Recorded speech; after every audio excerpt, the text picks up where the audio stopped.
Bonjour, je m'appelle Sybille, je travaille pour Mon Site Voyance et je vais vous parler aujourd'hui de l'Oracle des Miroirs.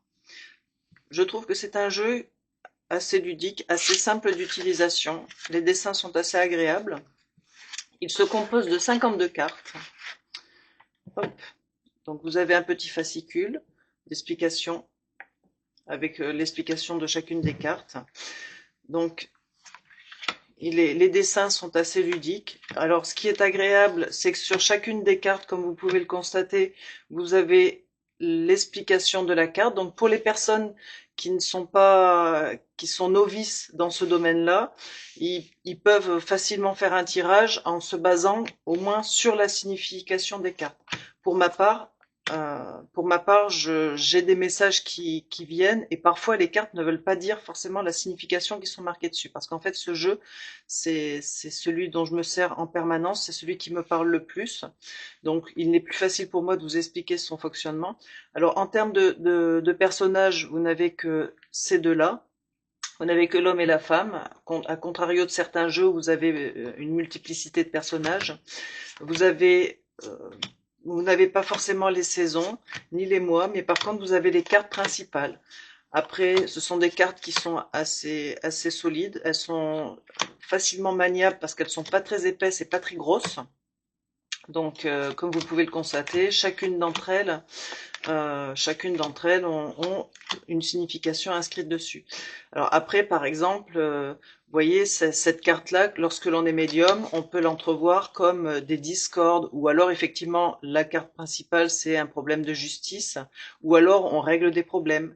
Moi, des fois, cette carte-là, en médiumité, elle ressort comme de la tristesse aussi, selon comme la manière dont elle est placée. Alors la carte de la sexualité, c'est pas forcément que la carte du charnel, ça peut être aussi la carte de la relation par elle-même. Donc, vous voyez, il y a plusieurs significations qui peuvent ressortir sur les cartes, le don de la personne et sa manière de pratiquer la voyance. Donc, par exemple, je vais vous montrer un petit jeu. Alors, je vais vous faire un petit exemple. Alors, aux grandes dames du créateur, je pense qu'il ne serait pas content de savoir que moi j'enlève les deux cartes principales du jeu. C'est le miroir magique et le miroir magnétique. Ces deux cartes-là ne me parlent pas du tout. Je n'arrive pas, étant médium et non cartomancienne, je ne trouve pas d'explication et ça me boycotte tous mes tirages. C'est dommage parce que ce sont quand même les cartes principales du jeu. Et donc, moi, par exemple, voilà, je vais faire un tout petit exemple. Je bats mes cartes. Hop, je pose mon jeu. Je fais une coupe. La coupe rejoint l'idée principale de la question. Donc, c'est par exemple le rêve et le contrat. Là, ça pourrait être interprété comme des choses dont on espère un jour. Ça peut se finaliser.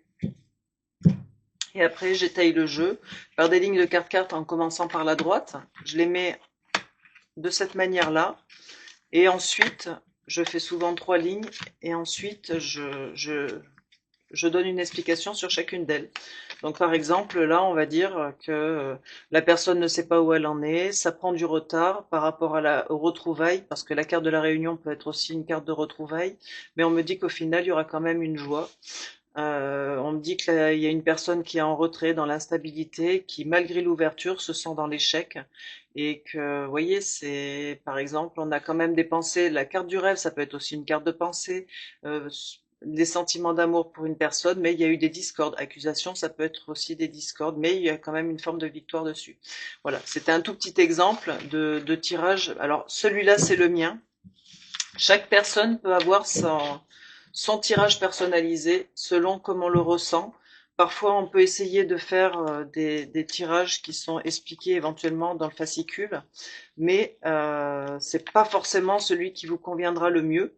Donc, faites celui qui vous ressemble le plus. Donc, euh, donc voilà, c'était une petite présentation de l'Oracle des Miroirs. J'espère que ça vous aura plu. Je vous souhaite une belle journée. Prenez bien soin de vous. Je vous dis à bientôt sur mon site Voyance.